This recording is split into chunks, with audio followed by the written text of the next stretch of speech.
Welcome to the second ARIGA meeting. Today we're going to have Niina Turtola talk. Niina is a graphic designer, a text artist, a lecturer, and a postdoctoral researcher in contemporary graphic design at the Edinburgh Napier University.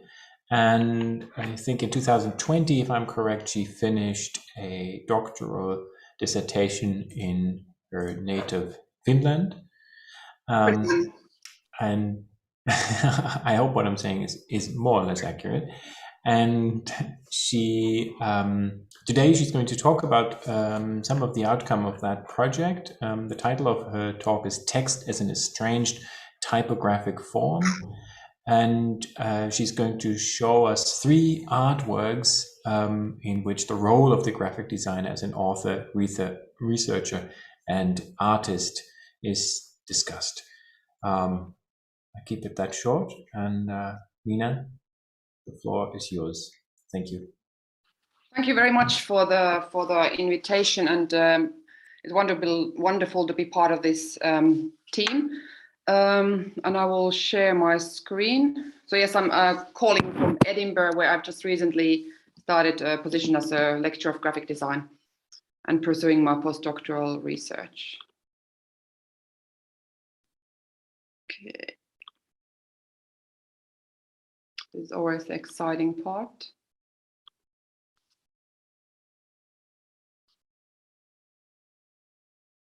Can you all see the image? No, we can't see it yet.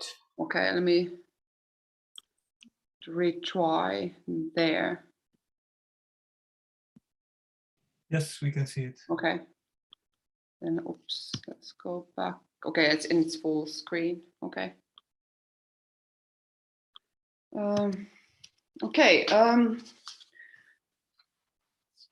So what I actually want to discuss today is kind of also intuitive, so I haven't prepared like exact words what I will say, and it also almost like forms part of the practice that involves very much in the kind of that moment that you almost like receive almost like a machine-like information that you need to do certain things. For example, the cover of this presentation where you see this crow and the image, actually photograph of a crow, which I've appropriated and adopted into the presentation, actually is there because it represents this kind of formalist idea of discussing not the animal or the bird in question, but to seeing and discussing black on white.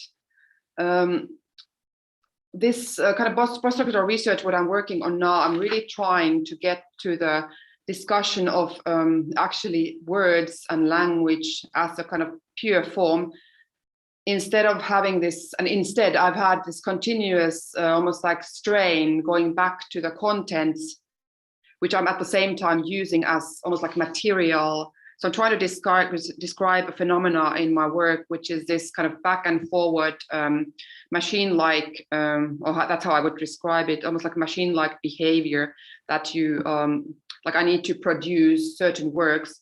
And therefore I've also created like a system and a method of, artistic research and production of these artifacts, because it's the phenomena that I'm trying to describe through text as form, and not so much the content itself. And that's why I think I'm here today in this kind of generative arts discussion, because I'm kind of trying to see what and where I could be in the future, because I'm really trying to look at the text as like a form, and I see there's many connections to music where the content of music is music itself. So I'm trying to kind of I'm on a path of this research, and it seems to be quite a long path. So I'm excited to be here today.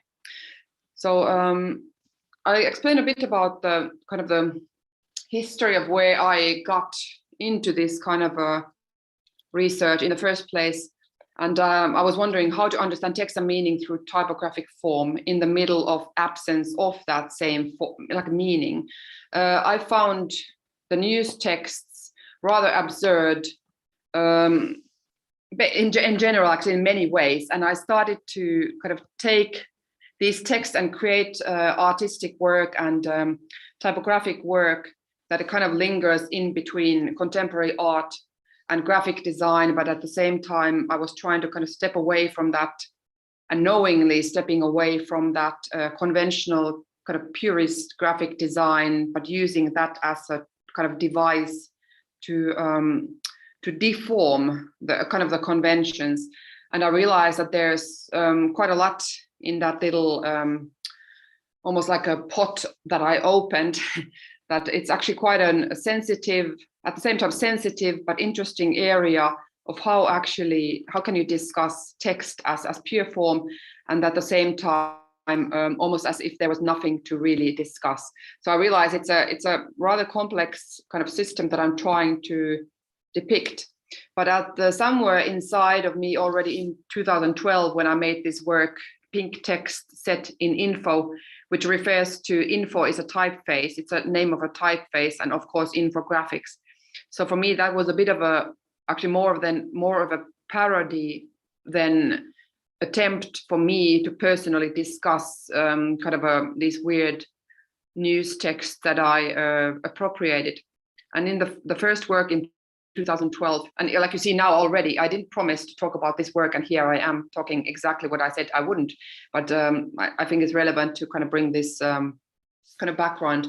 So there I was showing kind of controversial topics, at the same time denying the possibility for the viewer or the audiences or anyone actually discuss the content. Because I thought, and I still think, that it's the societal, it's not an artist's thing to actually discuss those complex problems, but showing about what they are. So I created these kind of boundary rules where I saw myself as, well, not really myself, but I created a system, which is the Ministry of Truth and Typography, through which I chose repetitive texts, the texts that kind of pop out on everyday news, and then they pop out also on people's discussions about the news and also their everyday lives. So I used all of this kind of a rhetorical material as material for the text art, and I used the kind of the most, there's this idea that we become, and this comes to the theory of estrangement, and ostranenie as actually that theory, Russian theory, in Russian it's called ostranenie by Viktor Šklovsky, that the invisible things in our everyday lives become invisible because we are so familiar with them. So I somehow assumed that that these texts in the news, they were almost like a blind spot, that we become so prone to them that we don't even identify them anymore. And as I was kind of a stranger, but still, even after I was living in Southern Africa, and kind of a new place, but still those newspaper texts and people's discussions, still after I lived there for quite a long time, they wouldn't leave me alone. So somehow these texts would also keep repeating. So I use this as a tool that to generate this ministry. Of course, it's a fictive ministry. Everything that we produce is fiction in the end. But the idea of working as a human machine that generates this kind of and recreates these texts that are produced by individuals constructing a society is definitely a kind of political statement, but it also calls back to our own, taking ownership of our life. So there's a lot of philosophical thought and a thought about society, thought about individuality and people's kind of ownership of our own lives. But for that, to producing this kind of way of looking at the world, and this is this little funny creature there that eventually became like a minister of truth and typography. So it's a parody actually of what I'm working on is a parody of poster design that somehow aim to kind of save the world, but also won't save the world. So it's a bit of a combination of skepticism and existential, thinking. So what is this? Like, we need to wake up to kind of see our own world. So I bring those texts alive through this ministry and the repetition. And there, I started from the actual practice. So I wasn't aware or knowledgeable about the theory of ostranenie when I started to work. So it was, of course, a kind of a relief for me to identify this literary theory. And saying that, in essence, I'm saying like this ministry knows the real truth, because in this post-truth era that we live, social media is also seen kind of as a truth. So there's parody in that as well. So the work works in many. It doesn't identify and belong to only one category, but one wish for myself is that I want to, understand better how to work with language and form as such. So I was imitating and creating parodies of the kind of conventions of graphic design, and then there's a clear kind of boundary where you are coming to art, that graphic designers shouldn't be artists, and if they were artists, it needs to be somehow like poster art, and as if I was there to kind of save the world was the idea, the initial idea. And of course, those weren't the intentions, because I was interested in bringing that phenomena about. So kind of deforming the page, the conventional page. So, in a sense, like choosing these texts is a systematic choice. And my intention, like I've said, is not to talk about the content, but the form, but yet it's, I think the word apophatic, I think that's apophaattinen in Finnish. It's kind of when you're trying to discuss, when there's nothing to discuss and there's everything to discuss. So it's like extremely complex area that I'm trying to depict. And I realize even for me, it's almost impossible to purely talk about the form. And I can't talk about the content because I don't have much to say, I mean, other than opinion. And clearly, like, opinions aren't something that relevant in research, and I don't think it's artists. They're definitely my idea to go into the context of the themes that I represent. So I'm really looking for kind of the next form and how does text and language become form and material for art. So now I'm looking at this work that I did in 2015, which is the 2 floor drains. And I thought this is now in Finnish. And basically what it says is that, well, here I am again saying what it says, even though I don't want to talk about what it actually says, but it says 2 floor drains. So basically what they, let me show the English version here. So 2 floor drains passing out in the shower are already in the design. Also other students' special needs notified. Let me see if I can go back in the, yeah, so here I wanted to bring, this is kind of a text experiment. I wanted to bring, both the content, and then this is a comma, the big black strike through is a comma. And I wanted to bring at the same time kind of hide and reveal. So I'm revealing that I actually want to talk about the form, which is extremely impossible to talk, where you also have this text that almost captures the conversation from the form. So it's a continuous, almost like a playground or battle between the content and the form, which is now highlighted in this in the comma. And of course, I don't think many would even know that this large black stripe is a comma. And in that sense, it is also kind of takes me back to my background in graphic design and in typography, which I'm also lecturing here at Napier University. And those kind of knowledge of looking at the world through text and like really small details. So I think that's one of the things that I actually have brought into the fore, is those small details and almost like radar gaze through anything that has text in it. For example, if I look at a book, I cannot see it. I actually look at it through the form. So I will see the text as text, and I will have almost this like a endless look for any kind of errors that are in, for example, if they're double spacing or spelling errors, they pop out from there. So this kind of a idea that I identify any kind of errors in existing work, I've taken as almost like a kind of way of generating art. So in essence, I'm interested in mistakes, errors and incorrectness. So the work itself is also probably slightly controversial in that sense. And this one work, because it's written in Finnish, I try to understand for the Finnish audience or explain to the Finnish audience that I'm not there to discuss the floor drains, because I mean, I'm not an engineer. I know nothing about, well, I know something from experience, like we all know about showering and, you know, so on, but and living in student accommodation, which is now kind of the theme here. But certainly my idea isn't to discuss. So I'm discussing the invisible visibility. And here is that the newspaper article that I was actually reading on the way to the graphic designer of the year 2015 in Helsinki. I was in a boat, sitting in a kind of boat crossing the short path on the over sea to get to that exhibition opening. And during that time, I circled those boxes, and then I went home.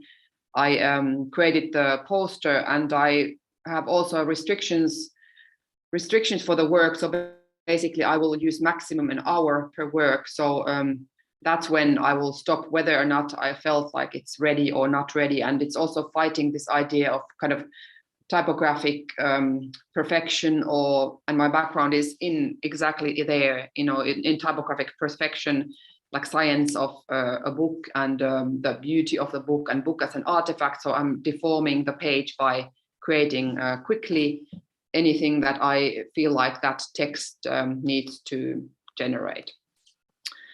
This probably is one of my favorites because it's, yeah, it is actually, because I even feel like interested in this topic, but it's called Lohen sielun elämää, Sagen nicht mehr.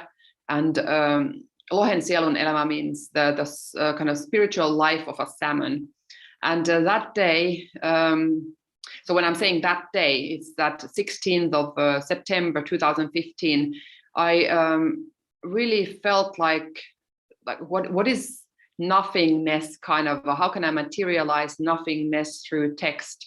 So I was listening to the weather forecasts, and somehow I had to kind of bring these news or the weather forecast into the form, and I found it extremely interesting to kind of bring and again highlighting that there is so much text, you know, whether it's the news or the radio, or so basically I'm using all kinds of texts, whether it's, sometimes I also use text from what people say. Of course, I wouldn't refer to who said what, but I might bring them into, so it's a kind of mixture of that imaginative that I create into the artwork. And then like this Sagen nicht mehr, I was at the airport that time. And so this is a combination from actually 3 kind of different events in life. And I was at the Hanover airport, and then the front page of the newspaper said Sagen nicht mehr. And I thought, well, there was nothing really said in the weather forecast, except, you know, what's going to happen to the in the weather. And for me, it was quite irrelevant information as such. So I thought it would be almost like that absolutely there's like nothing really said there, and yet you're asking to don't say anything more. So it plays around, the work plays around with this meaning and looking for meaning, and in the end there is nothing really there except what the viewer or the audience is. So I believe very much that the audience will see things as they will see, and that is really up to them to interpret how they see the work. This is called Dalr 22, and here there's a quite strong typographic connotation actually that it imitates and has appropriated a very and this is definitely, I would say, probably one of the most political works. It was created, I was asked to create, it was 2017, I received an email from like Finnish Artist Society, and they were looking for kind of commenting artworks, and I appropriated the form. So I deformed Aldus Manitius from 1499. He created this kind of page layout, and of course I see the page as architecture. Page is an artwork, and going back to music, I understand like any art form, the production very similarly. So for me, a page is a song, it's a piece of music and architecture all at the same time. So here I took the news from the one day, it's the 27th of February 2018, and I was then living also in Southern Africa, so I took the news, what were in the news, and then what was written in Finland about South Africa. So I wanted to juxtapose those news, and of course the interest is in kind of, it can be read in between the lines, and of course if you can't speak Finnish you wouldn't know at all what it is about, but that resonates really well with me as well, that you don't necessarily need to know what it's about, because what is it about actually? So this kind of ambiguous stage where there's a strong kind of belief that the viewer will see what they, and yet the kind of quest for that form. And not, you know, when I say the form, I think there is of course an idea that we somehow fall into kind of a zone out from our own realities, and that we can see the forms if they are somehow, it's like if you shake the signs basically, or word as an object, you can re-see it, or you can see it anew. And that's kind of the theory of the Ostraneni as well, that when you shake things, or in essence if you turn the log around, the fire will burn again. So this is definitely one of the ideas behind the work. Formally, I mean, like if I now talk about the pure form, it is like, is it aesthetically interesting or it isn't? For me, that's would be actually interesting, and I think I'm here to discuss these things because it would be really great to find for me to the next kind of path to look for that typographic form. And how do actually words exist? So it's almost like I'm asking questions, how to create that language kind of form. And the missing letters and all these errors, they are very much what the work itself is kind of directing and about. This is somehow like the process of the artworks. It started from 2012, and in 2000 kind of closed the deal in 2020, and ended up in this kind of a, you know, the solution that there is actually no solution. And in essence, it ends up in that kind of labyrinth where we all have to open, you know, this riddle, like here, there is no clear answer to what this, so it goes quite close to word art as such, that this last work, and it's called In the Labyrinth. And it's this word, yeah, that's worth mentioning, that I haven't written any of these texts. They are all, like this one actually was an email that was sent to me, but it depicts that kind of absurdity of, you know, being a human being and living just life in general and projection of life. But so all the texts are appropriations, and they, I haven't written any of these texts that you see. And like here as well, it's text kind of process you can see from the beginning. But here I was trying to actually look for a phone number. I was trying to look for a phone number for the police. So in essence, that kind of action of trying to look for a phone number is what this work means to me here. So wherein appears that is this name, and I never actually really found out what the police phone number was. So that kind of absurdity can be always depicted in that work, that when the words disappear and they actually become that pure form, the kind of the last small image there. That is, yeah, it's the end result, that there is no phone number, or I don't know what it is. This one as well, this work, this is called Tate Pekka and Tate Jukka. It's 21 sheets of text. It's and I think this is one of the maybe best examples of the kind of generative idea that I copy pasted. I could have made millions of these, and actually did print quite a few of these works, but basically there's 21 pages. But I used actually this Dada.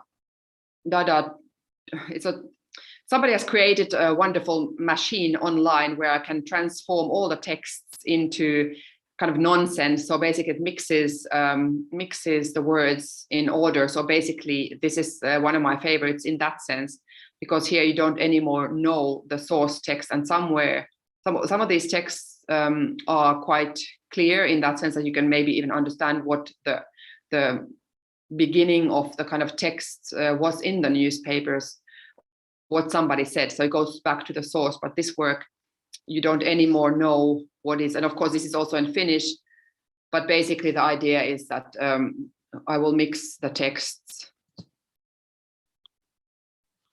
and you know that idea of generating text through the machine is very close in my work, but it's that I'm not good in coding, but I have used notebooks previously, but I would like to go into that direction where I can generate my own kind of way of using elements that are found, and kind of move to the next phase in the research as such.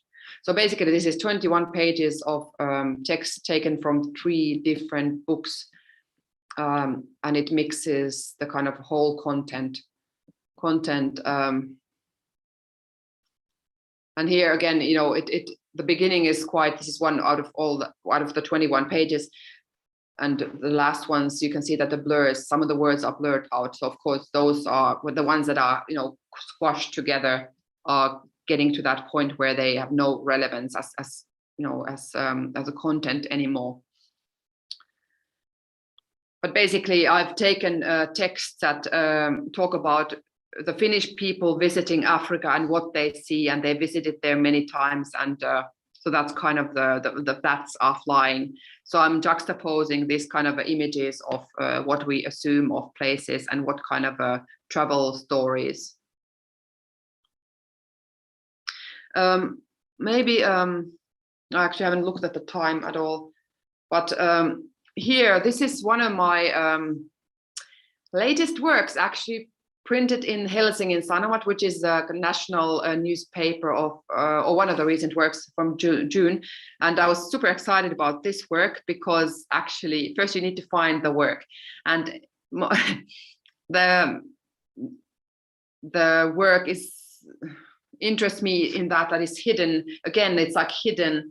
And what is the meaning? Like there is a moi, Michel, je ne cuisine pas, is the text. There's one paragraph where there is no typographic form anymore. So I've used, actually, I sent the text to the newspaper, and in essence, it's about how do you actually publish in a newspaper. So I see that as it's a private exhibition for the people who kind of identified the work. And of course, I don't know, I will never find out how many noticed this text and sentence and considered it art. I don't think many did, but it's like embedding infiltration into the newspaper. And it took some effort to actually get to the newspaper, but would be interesting to know how could you actually filter. I'm sure through code, you would probably be able to, well, hacking, I guess it would be called hacking, to get into the newspaper. But here I purchased a spot in the newspaper. I think it cost something like 10 euros for this one sentence. And moi, Michel, je ne cuisine pas, you know, means me, Michel, I don't cook.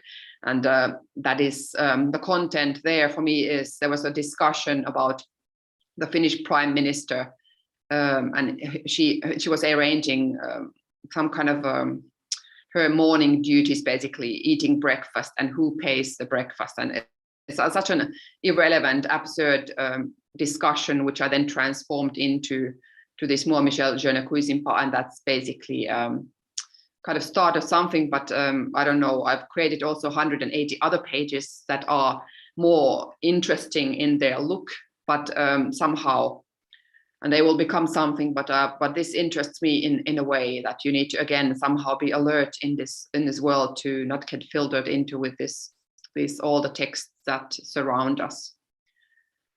I think that's maybe, let me see, I think that's the last page, yeah. But somehow what has been inspiring for me has been, like, I have this, this is a layout from a magazine that I still have from like back in 2005.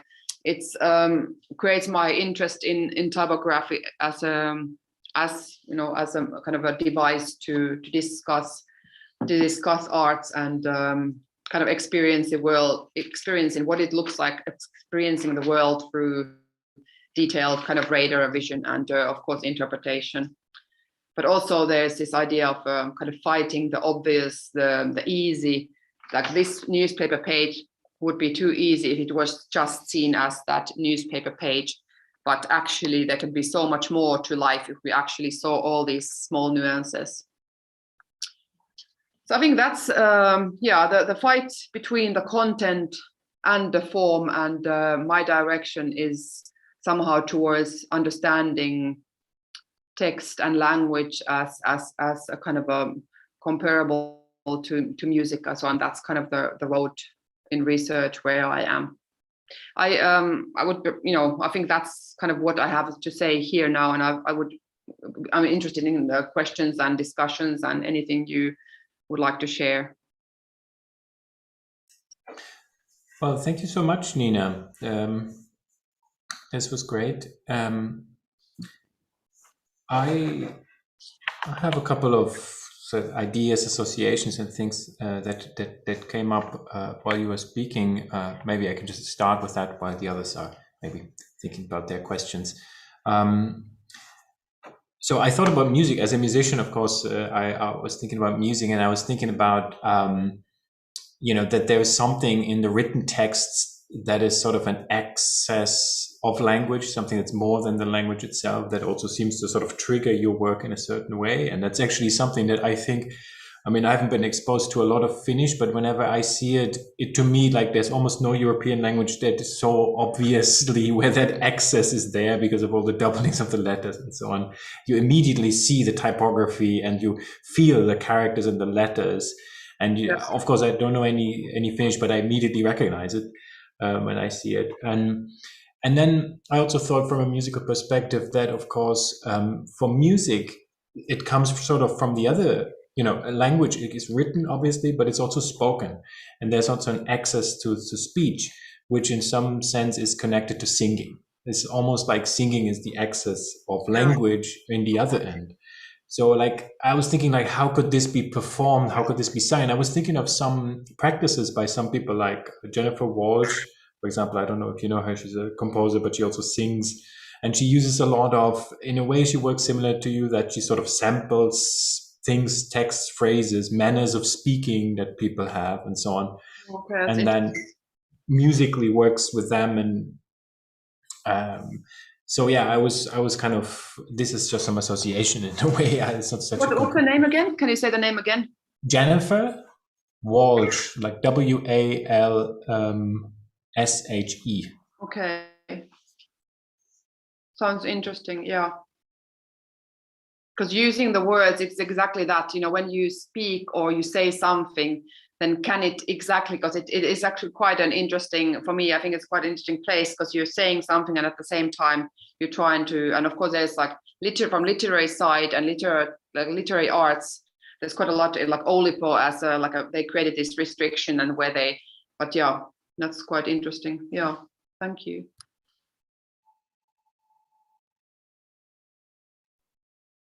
Hi, Niina. I was wondering if I could ask a question. Yeah, sure. The work seems to be coming from a different route, but it shares, and you mentioned this briefly, a lot of similarities with elements of what people like Tristan Tzara were doing with the experimental exploration of Dada and typography, but they were really explicitly anti-meaning, and that was a big thing that was an element. Even their explanation is of what Dada is. I think it's the radio inside the elephant's teeth. No, it's the microphone inside the elephant's teeth that makes the radio work. It's it's hermetic nonsense. Yeah. And that was something really, there's a playfulness going on, and there is a meaning, but there's a knowing unmeaning. But you also talk about Šklovsky and this idea of making strange, of moving people to a new perspective. And I wondered, because I think what I'm asking is about meaning, because you're talking about retaining meaning, helping people find a new perspective on meaning. Yeah. But it shares this thing with Dada, which is explicitly anti-meaning. And I don't know quite what the question was, but I was intrigued by these beautiful images and where you were going, and also where maybe you would go next. Yeah, that's the thing. I think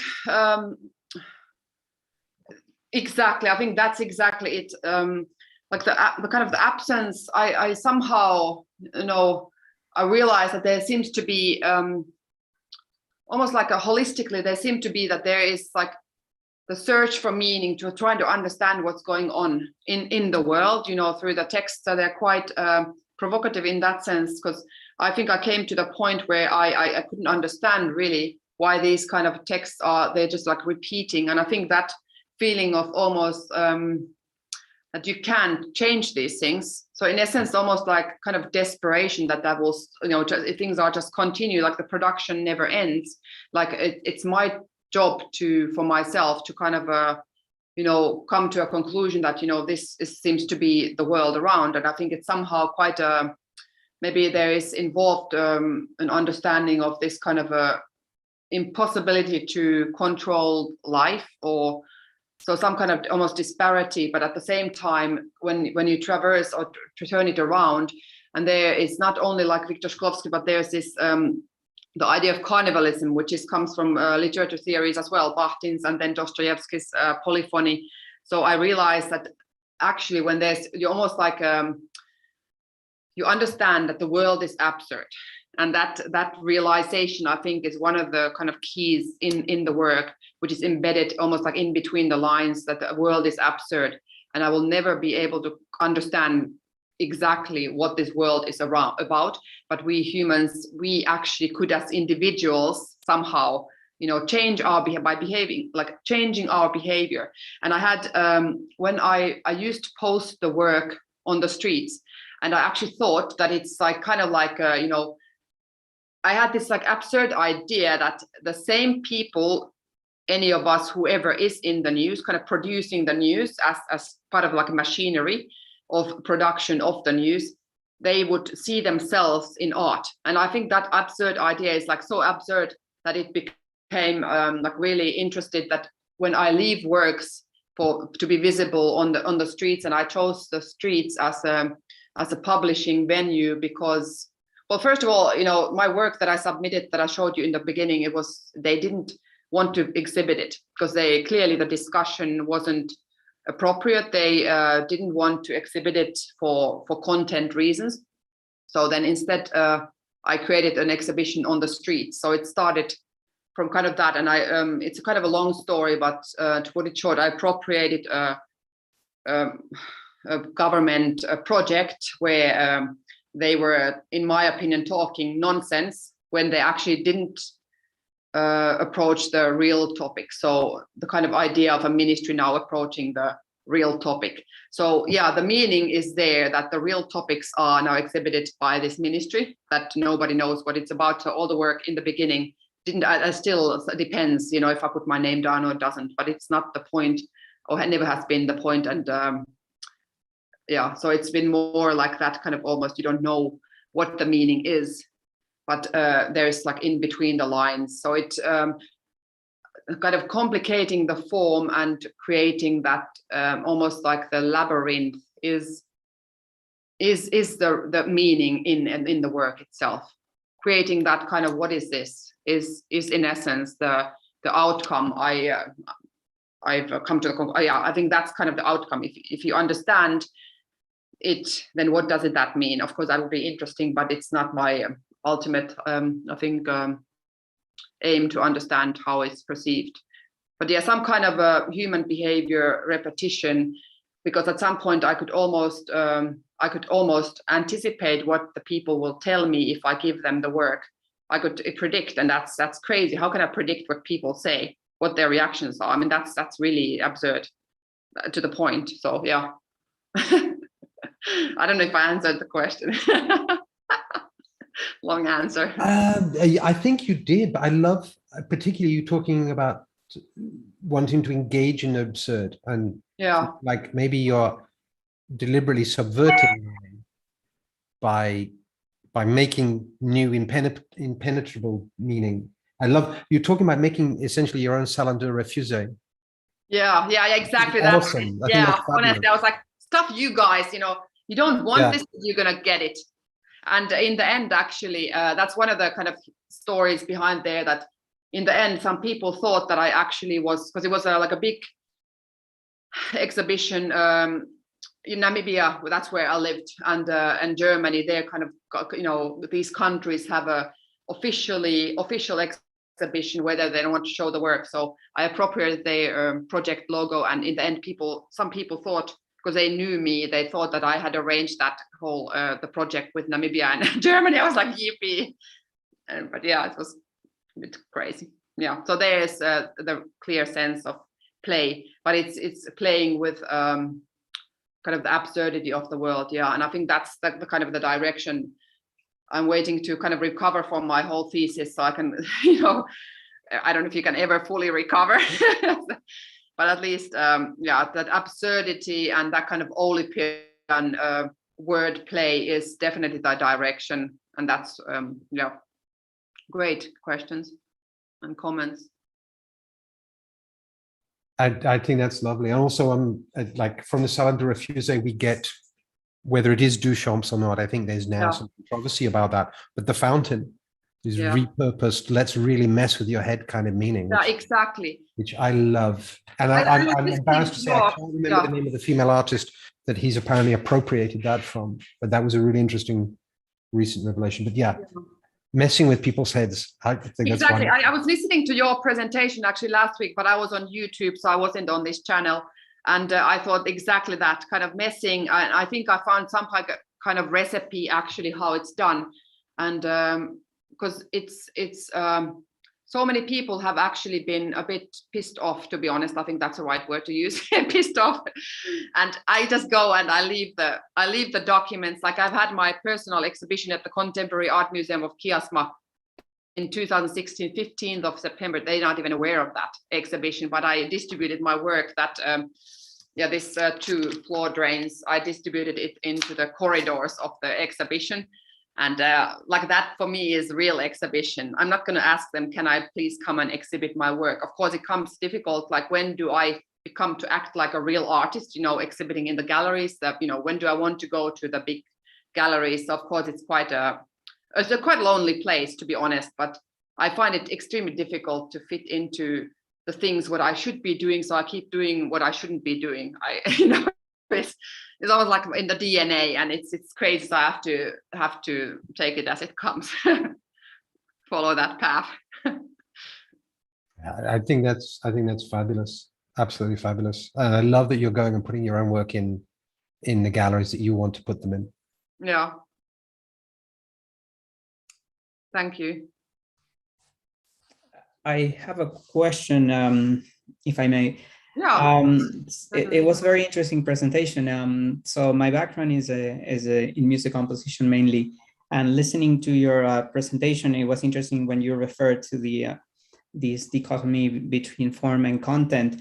After you describe your production, I started to see it as a kind of like a threefold sort of universe in which you kind of move around, or you wander between sound, visuals, and poetry, and eventually the boundaries between these 3 kind of universes start to get blurred. And I was wondering if you sort of have awareness of these in the sense that you can sort of move, or you can sort of direct the perception of your art sort of towards any of these 3 worlds. You can sort of move more into the inner perception of sound. You can sort of direct it into more like a kind of like a poetic form, or you can sort of move it more into the design or the visual layout of the piece, that like the page.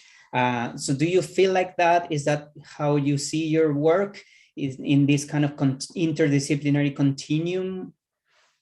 That's a good, really great comment, and a really good question. I think definitely like this, the 2 floor drains. I think the focus really here was in that kind of visuality of the comma, because that's a comma, and the kind of humor there is that it doesn't really look like a comma, but somehow like in the typographic form, it is in that typeface, it is the comma there. So clearly there, the text of that, you know, and bringing that into the front, something that is so small and almost like redundant, you know, that invisible, and nobody who talks about a comma on a page. So that's more interesting. So I think there really that kind of the visuality.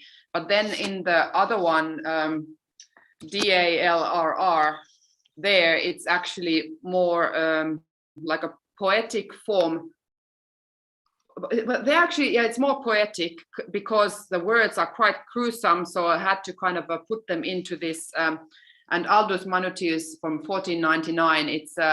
It's actually my sense of humor that you would have to understand if you went and studied the history of typography. So there's a bit of sarcasm, actually quite a lot in there. And then bringing this kind of juxtaposition of the absurd world of discussing whatever is being discussed. So there it is more poetic, but at the same time, the LR, like this part of here is more sound actually, because now it like overtakes like da, you know, the DA and the LR22, they mean absolutely nothing. And except some of there's like, again, hidden message there. Sala means secret.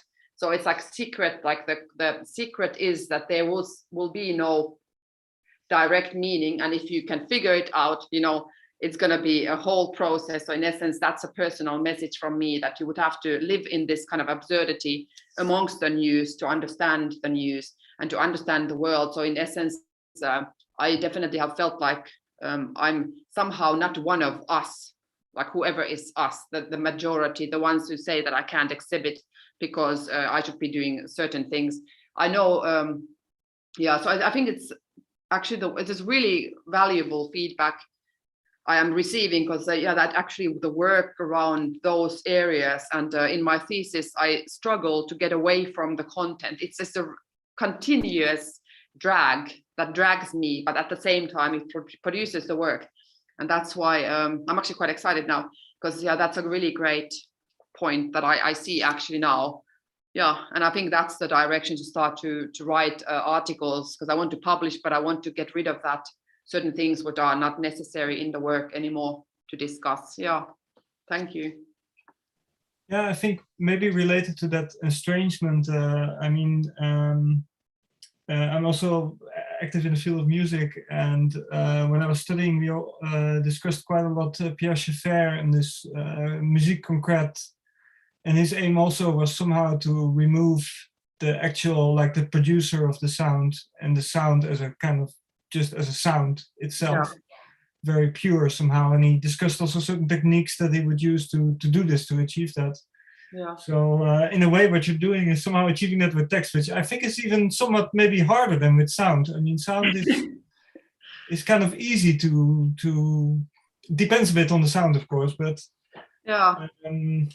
But I think with text, it's quite. But you succeed quite well, I think. I mean, it's really exciting, and I find it, because in a way that makes me also kind of in a strange way. I find also personally encouraging, because I noticed also in the last 2 years with all the corona and climate and whatever, that text somehow also has a certain power. Or when you read it, even if you know that's completely bullshit, or that you do not buy into any of what this text is claiming, it still has some kind of reality, or it is somehow very distorting. And also this is, of course, with Facebook or even those, but also more official media. I mean, there's a certain power in just putting something on paper. And I think that you're really effective at kind of taking that apart in a positive way. So yeah, maybe also dangerous, I guess, but I would say I encourage you to continue. Yeah, I mean, definitely. Yeah, thanks for that.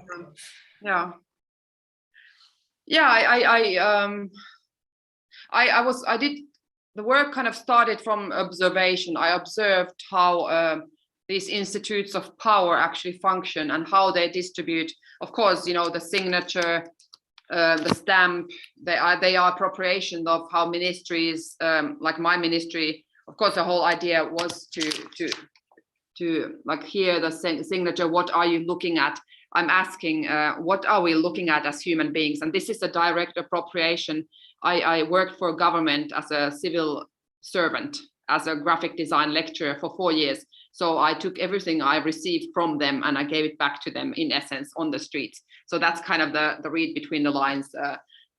And of course, the funny part here is that these artworks were exhibited a couple of times, but then like in fancy galleries, but I gave them out for free, and yet nobody wanted to take them.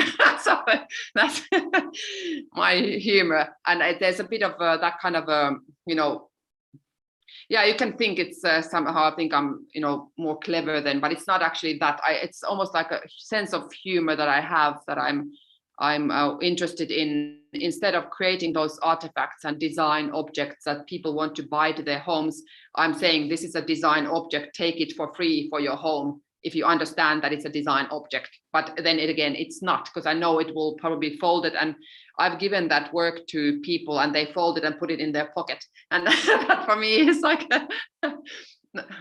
it makes me somehow happy, almost like I've accomplished something, that you folded it into your pocket, but also it's also like, can't you realize? So there's a bit of that ambiguity, definitely at play all the time.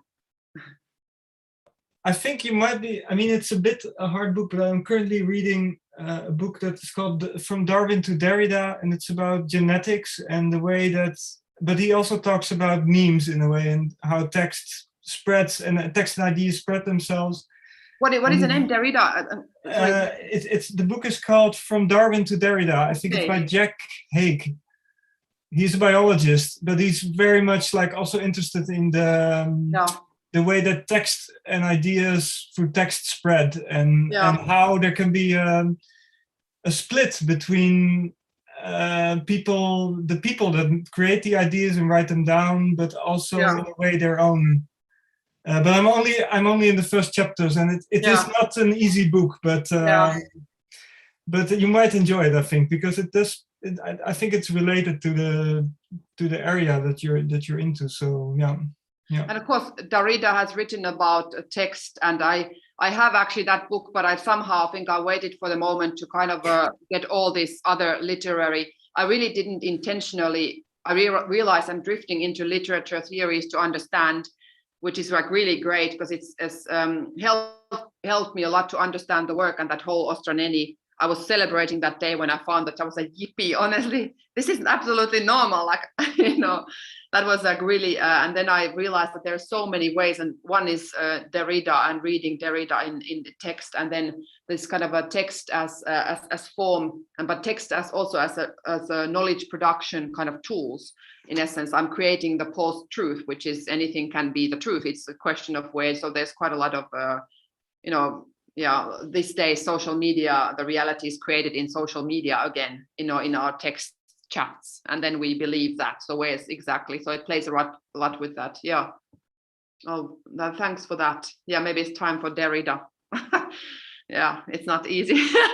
The funny thing is that in the book he doesn't mention Derrida, but somehow it's hovering over the idea. It's in the title, but okay, that's great. Maybe that's also a pun. I don't know.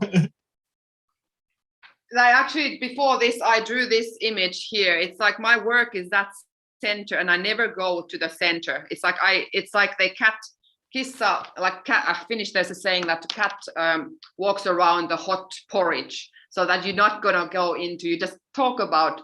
You put everything into the pot, and then you just move away, and the pot kind of boils there. Like I think I've used that analogy actually. That I put the spices into the stew, and then you're the one who's going to stir the stew, and I'm not there anymore. Yeah. See, I'm getting quite excited here. So maybe I just have a little comment. Just a comment. Is maybe not really a question, and maybe I have an idea.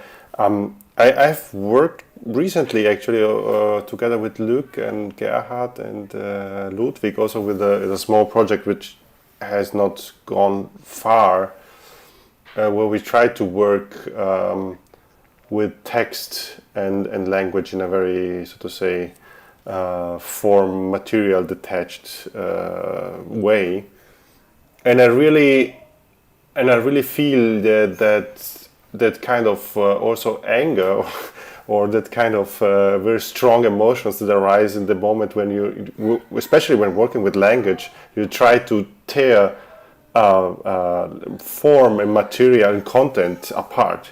It's almost impossible for language, even much more than for written music. And I think that is a thing about language that is that force that it produces when you try to tear that apart is really amazing, and that kind of strong emotions that it also produces. It's really a bodily thing that happens when you try to do that. And as I said, we have not gone too far with that project. Maybe we will revive it at a certain point. And I've also tried to do something similar in the past, but I think that trying to find a good balance between the two things maybe is the thing, but which is much more difficult, of course, than trying to do better one than the other. The other thing that came into my mind maybe is that you told us that you are not good at coding, but coding is basically writing a text. Yeah. And what you are doing, you are in a certain way, you are coding our way of reading or understanding language. Or at least that is how I understand what you want to try to do. Maybe one interesting idea is to take bits of code as a text to work with.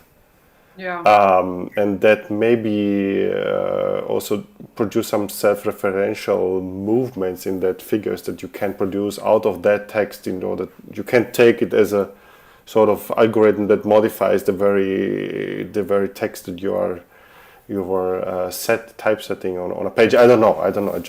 It's just some idea that I came up with. I mean, we can also provide you with the code that produces sound, and then you can. Would be an interesting experiment as well. And I really fell in love with that Dada generator that I found. I think it was Lausanne, University of Lausanne. So whoever, I don't even remember anymore. But it's a website where you can drag and drop text, and I would just press enter, and it changes the whole sentence structure. And that's kind of the whole futurist idea that they blow up the sentences and words become, and they blow up the sentences. And I had this idea that these texts are now like, they in essence they just like broken into these forms, and the meaning comes back when the audience engages with. Like music, actually, in the beginning, I really thought about, I was in a concert and I was listening to music, and I said, how can I actually have a background in music, so that I was in a music class when I was a kid. But I realized again, this is I wasn't interested in playing an instrument, but if I could have then somehow created sound with some kind of system, I think I would have stayed in the music class. But violin playing and piano, I tried them all, flute, all of that. I quit, I realized, but that's probably where I also learned like kind of musical theory, which I kind of have forgotten now, but I think it somehow follows me in my mind of looking at the world, like these kind of sounds, like the texts, I feel the text that I see in the news in the same way that I feel when I listen to music. They create that kind of emotion, and I'm trying to transfer that kind of that, as myself as a researcher of those, bringing those texts through me out, and it also helps to really to process that the existence of those. But almost like a generation. But that's I think that's where I really want to go. I would love to have some kind of system that, for example, randomly chooses, but then there needs to be that twist, so it can't be totally random, but there needs to be that kind of like, for example, collecting all the commas or certain et symbols or some kind of symbols from the text that I will draw as. That's actually would be the next kind of but how long can I repeat the same work, or is it the same, or I need to, because of course I've done this work now, I need to I want to move on to the next phase. So what is it actually? I mean, I don't know at this point. Something needs to trigger, but I have many kind of projects on the go. But I think it would be great to do collaboration, but I don't know if I can. I mean, those are the questions. Could I? You know, where's the line? If you collaborate, do you then kind of do you fit into that, or would be interesting to know. I don't know. Niina, I saw the post that you put into the Slack group about the JavaScript Dada generator on the web page, and I posted a couple of bits back. I need to return there, but I actually lost the track. I lost kind of that thread. I don't know how to get back there. I'll see if I can find a link right now. Somehow I've lost that track actually. Yeah. The thread. I posted a response to say, hey, I've got a bunch of code and examples looking at using generative systems. Maybe some of this might be interesting because it talks about different ways that you can take texts and atomize them and make new text from them. If you wanted to have a discussion at some other point, really sure, that sounds, because although people talk about software engineering being about the code, for me, it's not about the code at all. The code is just like it's just the letters. It's what do you want to do? And if we can do a diagram of what you want to do, we can turn that into code and just worry about where the commas and the colons and all that stuff go. Exactly. That's because maybe I have a fear of technology somehow. Yeah, I think it's a good fear. It's going to destroy and kill us all one day. Exactly. I try to refuse it, but I realize, that I have it's like a fear of code. Yeah, I'm completely self-taught, kind of, and it's only because there were things that I wanted to make and I couldn't bully anybody else to make them for me. Yeah. That I started going, and part of my brain kind of gets the tinkering with things. Yeah. But I'm really just interested in what we can get out of it. I mean, last week people were going, your software is a little bit crude, and I'm like, yeah. That's but yeah, anyway, long story short, there's a whole bunch of different ways to approach atomizing things like text. Yeah. Depending upon what you feel the original text is, sort of meaning-wise, semantically, and what you want to do to the meaning. And I would be really happy to have a chat with you. And it might be some stuff I've got lying around that I can build, or other resources that I can point you at that might help, or even just ways of turning it into a mechanical process. Exactly. No, I like I'm that. Really happy to help if I can. Yeah. Okay. Thank you so much. Let's distort the world in form.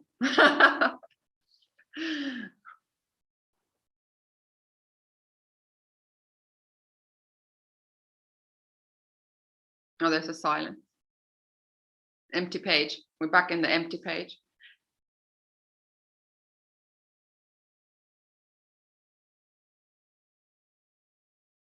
I don't think I have more. I mean, I don't know if anybody else wants to say or comment or anything. I think it would be great to have you in the publication work group. You know, we have that group where we talk about like new sort of publication formats or something that could come out of the ARIGA. And I don't know when we have the next meeting. I think we haven't scheduled that yet, but we already discussed quite a lot last time, 2 weeks ago or something like that. Yeah, I've realized that I've moved now from Helsinki to Edinburgh, and it's been quite a, what can I say, busy times with a new job, with new everything. So I was planning to, I don't know if I can still, the 5th of November, there's also, if we want to submit to the conference, the SAR conference. So I'm really looking forward to doing that, but I think I have to see. But yeah, I really want to, and that's my whole idea, is to start publishing and kind of move forward with the research. Yeah, so can you please send me a link? I think I've somehow lost, maybe I've deleted these emails, but I think I've lost these few threads. Or is it this one? Okay, there's the Slack. Yeah, I'll take those, copy them now onto my notes. But yeah, I definitely want to be there. in If you click the second one, it'll invite you again, and if you can't remember the password, you can make a new account. Yeah, exactly. But if you get stuck, email me, thanks. and I'll fix it or something, or somebody will. Yeah, but yeah, that sounds really great. I want to start publishing, and I think the writing, and that's one of the things is really to get the move on. Yeah, is to start publishing, but then also, yeah. So yes, answer is yes. Great.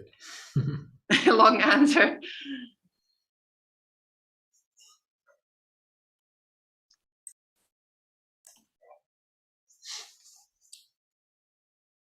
Well, if there are no more questions, then we can also wrap it up for today.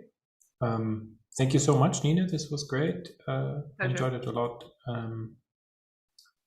And I think the next meeting, I think would be good if we already announced that now. And if I was a little bit better prepared, I could tell you when that is.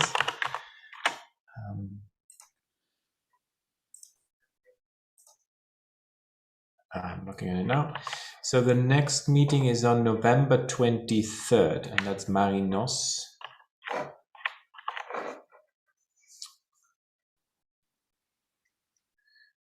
So see you on November 23rd. Yeah, thank you very much for having me here. It was very interesting. Thank you for the valuable feedback. Appreciate it. Thank you, Niina. Thank you. Thank you. See you soon. Bye-bye. Bye. Bye. Bye-bye.